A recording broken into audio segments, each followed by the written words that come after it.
Fala pessoal, todos bem? Sejam todos muito bem-vindos. Eu sou o William Godoy. Vamos falar de Samuel Lino, atacante, ponta pelo lado esquerdo, ala pelo lado esquerdo.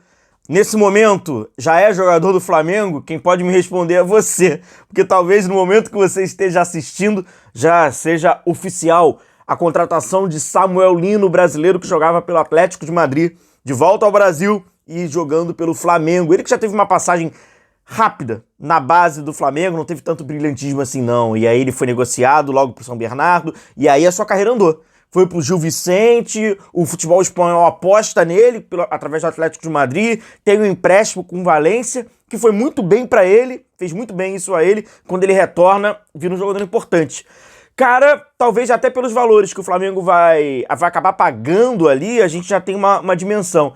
Sem dúvida nenhuma, entre todos os jogadores que a gente está falando aqui no canal, mostrando aqui para vocês e para você conhecer, reconhecer, sem dúvida nenhuma, é a contratação ali mais importante do Flamengo, até pela sua carência, pelo momento do Flamengo pelo lado esquerdo. Então que Samuel Lino é esse que tem suas responsabilidades, porque o Flamengo pede, tem um problema ali pelo setor, pelo lado esquerdo. Vamos falar sobre esse jogador que, cara, a gente tratar um ponto esquerda como versátil é algo curioso, né? Mas a versatilidade do Samuel Lino foi muito importante para o Atlético de Madrid, pela forma do Atlético de Madrid pensar futebol. Ele conseguia desenvolver mais do que somente a ponta esquerda, né, a zona ofensiva do ataque do Atlético. Então aqui no canal você vai conhecer aí tudo que aconteceu com o Samuel Lino, taticamente falando, a gente vai passar muito por uma... Porra, como é que é um cara que joga nessa faixa e nessa faixa aqui? Então é um jogador que até mesmo por isso, eu acho que o alto valor, o investimento que o Flamengo está fazendo, justifica a sua importância e também as suas responsabilidades. Vamos começar aqui falando do Samuel Lino, e eu quero primeiro só mostrar a nível de espaço, tá? Só um mapa de calor dele da temporada 24-25, né? Então a sua última temporada com o Atlético de Madrid. Jogador de setor esquerdo, né, faz muita diagonal, ele é destro, né, então ele faz muita diagonal quando tá na zona ofensiva, como de característica, né, desses pontas. O que chama atenção, por exemplo, no mapa de calor, eu quero que você da esquerda para a direita, tá, o ataque. Então a área pelo lado esquerdo é defensiva, tem muito a participação e a colaboração dele. E temporada 23-24 também no Atlético de Madrid, você também consegue ver essa participação, né, no campo defensivo, tem muita similaridade nos mapas, né? E no Valência, que ele faz a temporada 22-23, ela é mais ofensiva, né, ele se aproximando um pouco mais da área. Falando até sobre essa questão mais ofensiva, e puxando a carreira dele, no Gil Vicente, em Portugal, ele se destacou como esse jogador que estava fazendo gol, viveu a sua fase artilheira lá em Portugal. Agora, o Atlético, o Simeone, extraiu ao máximo desse ponta, o transformando num ala. Muitos brasileiros que não acompanham tanto assim o futebol europeu e esporadicamente assistem alguns jogos, certamente pode ter... um ala, o Flamengo tá contratando um ala, um lateral, é porque o Samuel Lino, além de ter vestido a camisa 12, né, que já condiciona imaginar que é um defensor, ele trabalhou como ala, tá?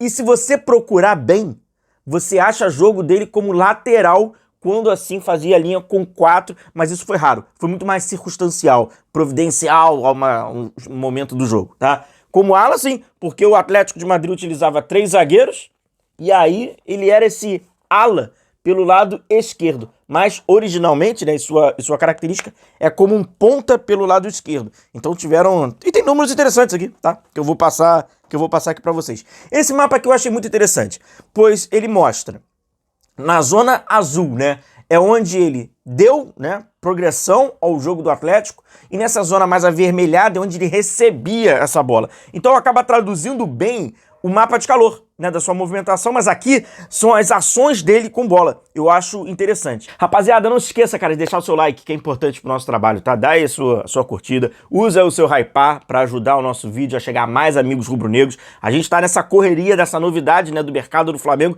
trazendo tudo aí para vocês, te atualizando. Vê se a notificação tá ativa também, deixa a sua curtida que é muito importante aqui pra gente. Quando a gente fala especificamente, tecnicamente, sobre característica do seu jogo, a gente tá falando do jogador que encara 1 contra 1, né? É esse jogador verticalidade de encarar esse mano a mano, sai para os dois lados e tem uma característica interessante. Ele consegue definir a jogada com a perna canhota. Por mais, né, que a perna direita seja a perna forte, a perna mais dominante para as ações da jogada, a perna canhota ele consegue finalizar. Então certamente você tem lances, você vai procurar bem aí, você encontra ultrapassagem dele pelo lado esquerdo e a finalização com o pé canhoto, né, com a perna então mais fraca, vamos dizer assim. Então ele consegue ter, né, essa finalização com a perna esquerda. No Atlético é muito simples, rapaziada. Ele fazia dois movimentos. O movimento mais externo, quando ele até trabalhava como ala, mas também como um ponta, de toda a dimensão do campo, ajudando na organização ofensiva e na organização defensiva, e com isso recompondo até praticamente a última linha. Então era um lateral que fazia todo o corredor,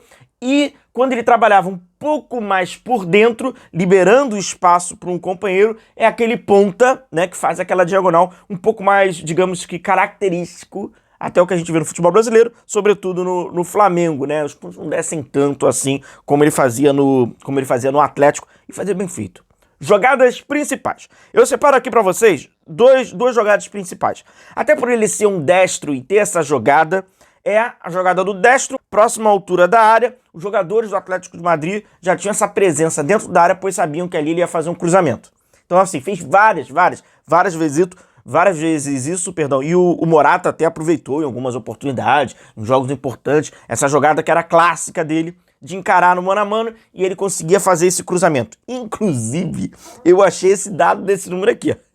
22% de cruzamento, tá? Por exemplo, de aproveitamento, você que viu o nosso vídeo, por exemplo, de ontem, o Emerson Royal não tem isso. Tá acima inclusive da última temporada do Emerson Royal, se não me engano é 18% ou 19%, são os números são semelhantes, mas, né, ele tem ali um número interessante de cruzamentos. E outra jogada dele também, né, que é muito forte, de encarar bastante esse 1 contra 1, é para fazer logo a definição, né. E tem um número muito interessante também do Samuel Lino, que é a sua porcentagem de acertos, cara, ao gol. A gente tá falando de uma porcentagem muito alta. Quando a gente fala de um atacante ponta com mais de 85% de acerto em finalização, a meta é um número alto, é um número considerável. Então ele tem esse número importante. A idade também, né? É uma contratação interessante, né? É um movimento bem interessante. Não à toa que o atleta estava para ir para Napoli. O Napoli ia fazer um reforço pelo lado esquerdo. Desde o momento que sai o Kvaratskhelia, o Napoli, apesar de ter feito uma grandíssima campanha, mas o lado esquerdo tá ali, vai tentando se encontrar e tal. Ele ia ser mais uma peça importante para esse elenco do Napoli. Então, assim, é uma contratação importante do Flamengo. Pela idade, pelo o que o atleta tem feito e as necessidades. Mas ainda mais, né? As necessidades do Flamengo por aquele corredor. Falando taticamente sobre o Samuel Lino hoje no Flamengo.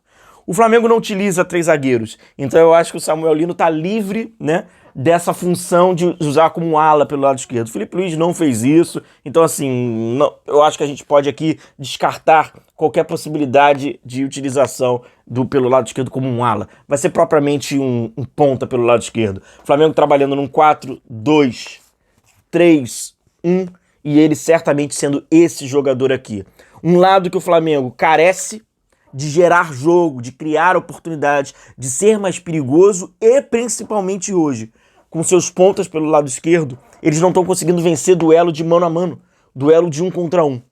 Tampouco vão para cima, porque não estão conseguindo, tá perdendo muito essa capacidade de mano a mano. O Flamengo vai ganhar. E, se caso necessário, você tem um jogador que recompõe muito bem, muito forte esse lado esquerdo, comprovadamente do time do Simeone. Simeone, em alguns jogos, trabalhou num 4-1-4-1.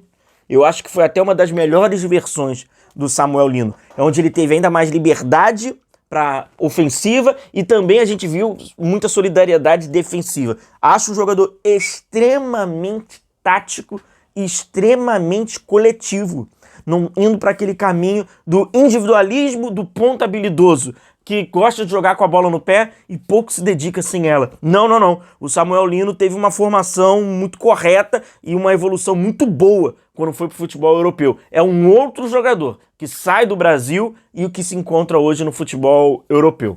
Bom, vamos ver essa negociação. Talvez você esteja vendo esse vídeo e o Samuel Lino já já jogador do Flamengo, né? Já seja contratado. Vamos ficar de olho a qualquer momento, então mais novidades. Chega junto aqui no nosso canal, tamo junto, deixa o seu like e valeu!